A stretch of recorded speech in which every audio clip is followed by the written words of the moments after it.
The other evening, the girls and I were watching an episode of a series called Brain Games. It's a show that tells you about how your brain works, or in some of our cases doesn't work so well. They have little quizzes littered throughout the show to keep us interested and to engage us as we're going through. One episode was talking about how we perceive color. And you know, you always have that question of, do you see color the same way that I see color? And you talk about things like that. Another episode was about how memory works, or about, in my case, how it doesn't work so well. This episode that we were watching the other night was all about compassion. Why do we feel compassion? And how does it affect us as individuals? How does it affect our society as a whole? Who feels it? Who doesn't feel it? Why don't they feel it? It was a very interesting episode. But at one point, they did an experiment to find out what is the natural default position of most people regarding compassion. Do they generally show compassion, or do they generally withhold compassion? And so they invited test subjects into the lab, and they brought them into a room. And in this room, there was a one-way mirror. They could see out into the next room, but the next room couldn't see back into where they were. And they had in front of them a bowl of chili. And next to the chili, they had 3 sauces. They had mild, they had hot, and they had atomic death. And the experiment was very simple. Basically, they had to choose which sauce to season the chili with. This was it. So the next person was brought into the other room. They couldn't see. There was that mirror there, so they couldn't see them. The scientists made it very clear, they cannot see you. Your job is to season their chili.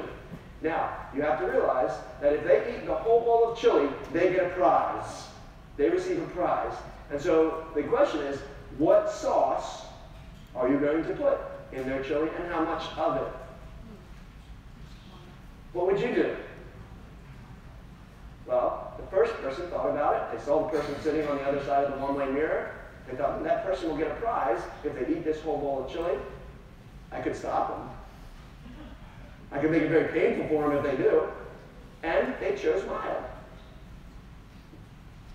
Thank you very much. They were escorted out. The next test subject was brought in, given the same scenario, given the same option. They chose mild. Next subject was brought in. They chose mild.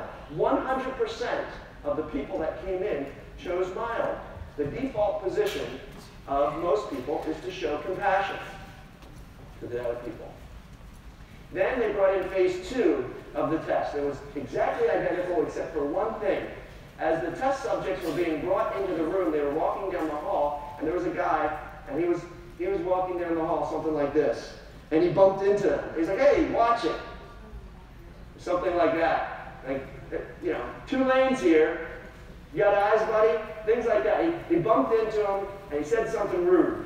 And then they were brought in, and they were given the same scenario, and the bowl was placed in front of them, and the 3 sauces were placed in front of them. And then this test subject was brought into the other side, and guess who it was? Now the question was, are they going to choose to show compassion, or are they going to choose to get even? The first person sat there. Didn't take them very long. They reached out and they grabbed atomic death. Man, I'm going to show that guy. Next test subject brought in, same thing. Atomic death. She chose atomic death. Third test subject, atomic death. 100% of the test subjects chose atomic death. To that guy, that rude guy that bumped into them carelessly and then blamed them, rudely making comments about them. Why? Why do they do this? Well, he deserved it, right? I mean, he just got what he deserved. Teach him a lesson, right? He's got to learn to respect other people. Get even. It's for his own good, right? I mean, we can justify it's for his own good. I mean, he needs to learn. Punish him. Maybe a little bit of all these were on the hearts and the minds of the people. Isn't that typical, though? Isn't that, I mean, what would you have chosen? What would you have chosen? I mean, I have to admit, I'd probably be reaching out for this bottle and asking for a second bottle of the same, and if the scientist went off to get another bottle, I'd probably be spitting in the bowl when it wasn't around. How are we supposed to respond, though, as Christians, when someone hurts us, when someone disrespects us, when somebody does something unfeeling or uncaring or even hateful or mean to us? How should we respond? What is our response? What does the Bible tell us that our response should be? Our passage in Romans 12, verse 17 to 21 deals with this question. And Paul picks up and he says this: repay no one evil for evil, but give thought to do what is honorable in the sight of all. See, we Christians, we're not supposed to reach for atomic death when people slight us. We're not supposed to hurt people who have hurt us. We're not supposed to look for ways to hurt them back. 100% of the people in the study, though, chose vengeance, chose to get even. Now, many people would claim to be Christians, I think, would also reach for that bottle. I have to admit, I'd probably be one of them. And I would hazard a guess that there's many people in this room, given that scenario, without knowing all the background and without having had a sermon preached on Romans 12:17 just that day, how many of you would have chosen the atomic death? Yeah, I got some people, their hands are shooting up the front. Go ahead, raise your hand. Admit it. So, yeah, me too. Some of us just want to get even, feel that need to even the score. And maybe some of the people who didn't have their hands up maybe felt the same way, but weren't quite as eager to admit. Maybe some people would have chose the hot sauce. They said, I wouldn't have chose the atomic death. Yeah, you would have chose the hot sauce. But not the atomic death, but definitely not the mild sauce, because that guy's going to get a prize if he eats that bowl. I want him to at least suffer a little bit. But Paul tells us that we are not to choose atomic death for people that hurt us. We are not to respond with hurtful, hateful accusations, hurtful, hateful attitudes, and hurtful, hateful actions against people who do it with us. God doesn't want us to repay evil for evil. Now, for those of you who are sitting in your minds right now saying, wait a second, what about an eye for an eye? Doesn't the Bible say an eye for an eye? Right? Yeah, I got you. Yeah, you were thinking it. You're laughing about it. That's me. Eye for an eye is not a commandment to be used as an individual response to somebody who is mistreating us. An eye for an eye, in the context of Leviticus, is a judicial principle that is to be applied in the courtroom setting by judges. Essentially, what an eye for an eye says is that a judge who has found a criminal guilty of a crime should give them a punishment that is proportional to the crime that they are guilty of, not more. So if a judge finds a criminal guilty of taking out someone's eye, he should give them a punishment that is equal to the crime of taking out someone's eye. So it should be a proportional, the penal system in a country should be proportional. You shouldn't say, a person punched me in the face, so I'm going to chop off his head. That's not proportional. It should be proportional. And that's the whole point there. It's not, in no way tells us how we as individuals should respond. The Bible is always about forgiveness and always about not repaying evil for evil. We should not be getting even with individuals who hurt us. What should we do instead? Paul says we should seek peace. Verse 18, our next verse. If possible, so far as it depends on you, live peaceably with all. And notice Paul says in there, puts that caveat, so far as it is possible with you. How many people does it take to have peace in a relationship? It takes two, doesn't it? It takes two to have peace. And you are to do everything in your power to make that peace happen.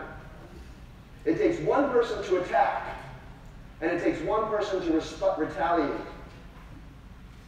But if attacking keeps going, it is not our job to retaliate. We're supposed to respond as much as we are able to with peace. We are to do everything in our power and with God's aid to enact peace in the relationship. Retaliation is not a Christian attitude. Why not? Should we just let people get away with attacking us and attacking us and attacking us?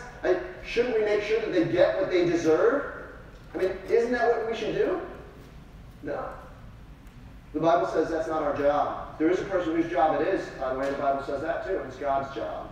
It's God's job. Listen, verse 19. Beloved, never avenge yourselves, but leave it to the wrath of God. For it is written, vengeance is mine. I will repay, says the Lord. So you can take comfort in the promise that God will repay those people. But remember, punishment is God's prerogative, not ours. We cannot, in good faith, in obedience to the Lord, retaliate for a couple of reasons. First of all, it's God's job, not ours. Second of all, if we do, we're guaranteed to do it poorly. We're either going to respond with these people and we're going to retaliate and we're going to punish them in excess. We're going to give them much more punishment than they deserve, or we're going to give it too little. We don't know exactly how much punishment they deserve, and so we're going to do it imperfectly and disproportionately. So if we do it, we're going to do it poorly. God's going to do it well. We're going to do it. God's going to do it perfectly, and we're going to do it imperfectly. Third, if we punish with our imperfect justice, then we short-circuit God's perfect justice. If people have received punishment already, then God takes that into account. He says, but wait a second, this person's already received punishment from you. Therefore, I'm not going to punish them. So instead of receiving God's perfect punishment, they're going to receive our imperfect punishment. And what would you rather them have? God's perfect punishment or our imperfect punishment? Fourth, when we choose to step outside of our rightful place, when we take it upon ourselves to punish people, then God has to punish us. Why? We have sinned. We have taken it upon ourselves to take the role of God. It's God's job to punish, and we have chosen ourselves to be the person to mete out punishment. God will do it, but we said, okay, God, we don't trust you. We're going to do it. In essence, what we're saying is, we are God. In essence, we are trying to take God's place. This is God's role, not ours. And we're saying, God, I don't trust you to do it well enough. I'm a better God than you are. It's God's job to punish, and I can punish. I can do a good job. Therefore, when we do that, in essence, we're idolaters, worshiping ourselves. When we take out vengeance on somebody, when we retaliate in that way, in essence, we become idolaters. And so we call for God's punishment upon ourselves. We're inviting God to bring about punishment upon us. So what are we to do when someone wrongs us? Paul tells us in verse 20, to the contrary, if your enemy is hungry, feed him. If your enemy is thirsty, give him something to drink. For by so doing, you will heap burning coals on his head. So instead of getting even, Christians are to get generous. Instead of getting even, Christians are to get loving. Instead of getting even, Christians are to get kind. It's counterintuitive. And as a result, remorse will come about. Heaping coals upon someone's head is just an ancient way of expressing remorse. If someone did something that they regretted and they wanted to express public regret, public remorse, they felt bad about something, the way they would do it is they would fill a clay jar with burning embers, and they would walk around with this on their head, and the smoke would be coming out of the top of their head, and it would be uncomfortable, and everybody would say, what's wrong? Oh, that guy feels really bad. He did this thing, and he feels guilty about it, and so he wants everybody to know. And so when we respond to hurtful, hateful actions against us with kindness, it results in remorse, and the person regrets their acts against us. At least we hope so. And eventually we know that they will. Because we know that when someone hurts us, there will be regret. One way or another, there's going to be regret. Either they will see our kindness in response and they'll say, man, I really should have done that. That was bad. I regret that. Or eventually they're going to experience God's punishment, and then they're going to regret it even more. Whether they're experiencing God's punishment in this world or the next, eventually they're going to come to regret it. And either they will regret it. There's always regret when someone hurts us. There's always regret. Either they will hurt it now because of our kindness, because of God's immediate punishment, or because of God's eternal punishment later.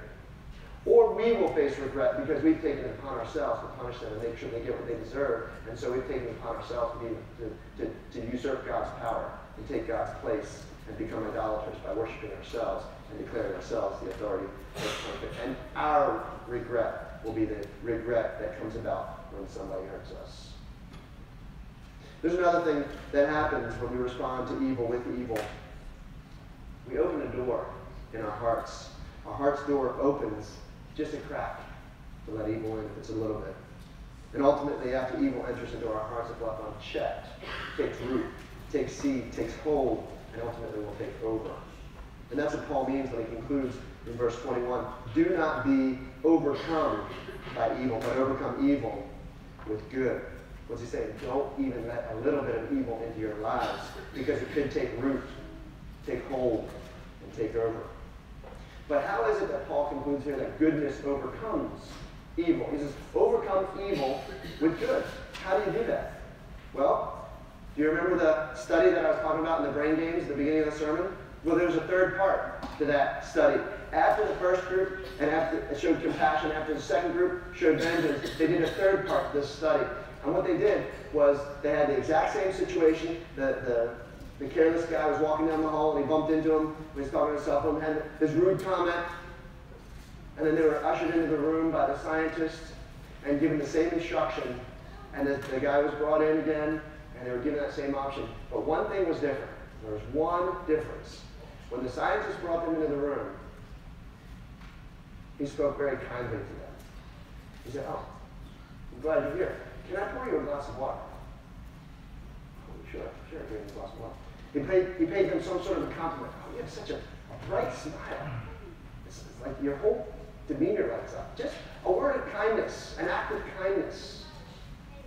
And then they were given the chance to respond. And the guy walks in, and they see the guy. What do you think they chose? What do you think? First one looked at it, smiled. Second person, medium. Third person, smiled. None of them chose atomic death. Why? What was the difference? What made the change? A very small act of compassion. In between the act of antagonism and the chance to get revenge, there was inserted this small act of kindness. And it changed the whole demeanor of the people that were involved. It alleviated their need to get vengeance. It calmed their anger and their frayed pride. It brought about a sense of peace. And what the scientists discovered was nothing more than what the Bible's been teaching for centuries. Compassion begets compassion. And hostility begets hostility. Paul warns us, do not be overcome by evil, but overcome evil with good. If you respond to someone's slight with compassion and forgiveness, you cut the chain of anger that their hateful actions has the potential to start. You will either become, when somebody mistreats you, when somebody says something negative to you, somebody says something hurtful to you, you will become one of two things. You will either become a link in the chain of hostility, the chain of anger and mean-spiritedness, or you will become like bolt cutters, and you will cut that chain off and stop it there in its tracks. And maybe even forge a new chain of compassion that will continue and go on. And let's be honest. Most of us don't face heinous evil. I mean, most of the things that we face are small slights, disagreements or mean comments. But there are places in this world where there is deeply vile evil being perpetrated against Christians. In India, just this last week, I read about a pastor who had been beaten and abused for months by Hindu extremists that were around his church. And then just this last week, he was murdered by them. I mean, that is evil. That is vile.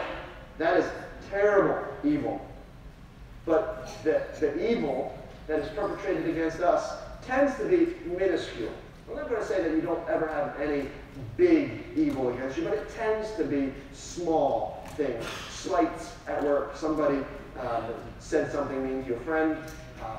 a friend betrays you and hurts your feelings or says something bad about you behind your back. Someone cuts you off in traffic or gives you a rude gesture as they drive by or honks their horn at you.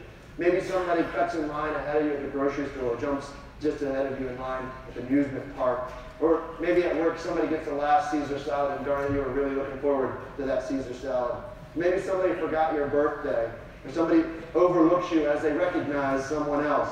I mean, these evils are insignificant when compared to the detestable evil that is perpetrated in some places, even today in this world. But I want to make it very clear that that does not make them insignificant. It is not unimportant how you respond when somebody slights you in a small way.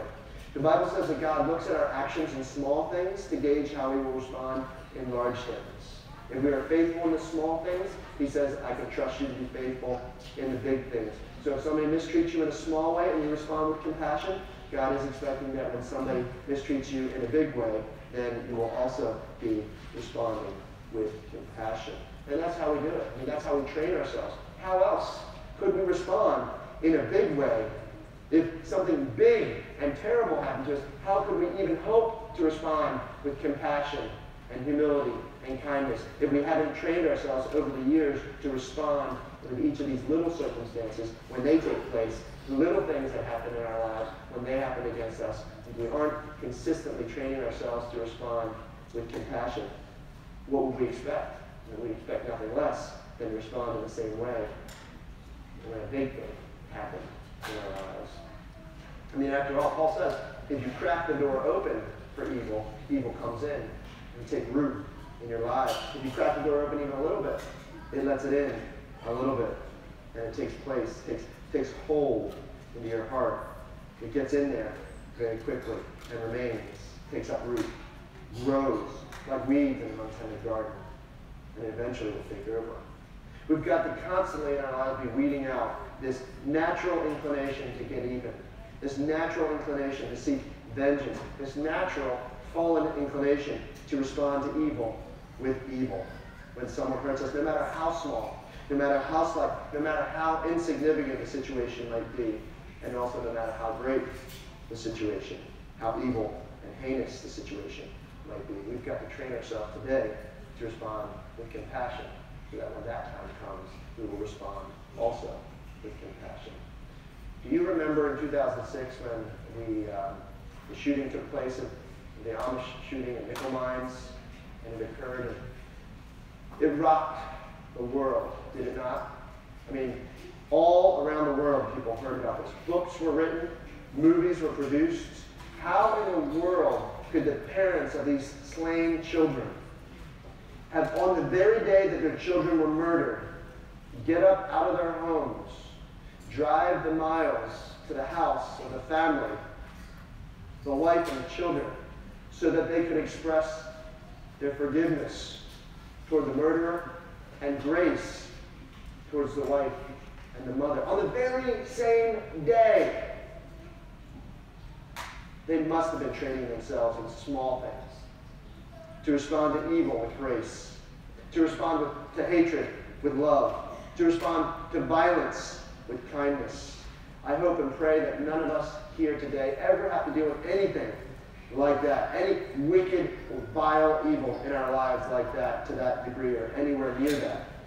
But I have no doubt in my mind that each and every one of us will deal with small evils, and probably routinely, regularly, that people will slight us, and we'll deal with that from time to time. People will hurt us. People in our family, our friends, our co-workers, our classmates, and yes, our church family. But when people do hurt us in these ways, we have a choice to make. We can either reach out and pour out atomic death from our hearts on all those who wrong us to make sure that they know that they can't get away with it, or we can be faithful. We can honor God. We can respond in love and with forgiveness, and allow God to settle all scores, because that's what he promises to do anyway, if we stay out of his way. And in the meantime, as we're doing this, responding faithfully, God will be filling our hearts with compassion. So just remember, whatever it is that we fill our hearts with today, it'll be there tomorrow. Let's pray. Father, it can be so annoying. It can be so aggravating. It can be so hurtful when people do things against us. And we acknowledge that we are fallen and we are sinful, and that our fallen, sinful, natural inclination is to reach for the atomic death. Help us to reach for mild. Help us to show compassion. For you showed compassion to us first, and we didn't deserve it. And there'll be many, many people in our lives who don't deserve it either. Grant us the grace to extend the same compassion that we have received, breaking the chain of hostility and beginning a chain that will shine your glory, your grace and your mercy and your love for those around us. Do not let us be overcome by evil, but give us your goodness, that we may overcome that evil and shine your glory. Wherever we go, we pray. In Jesus' name, amen.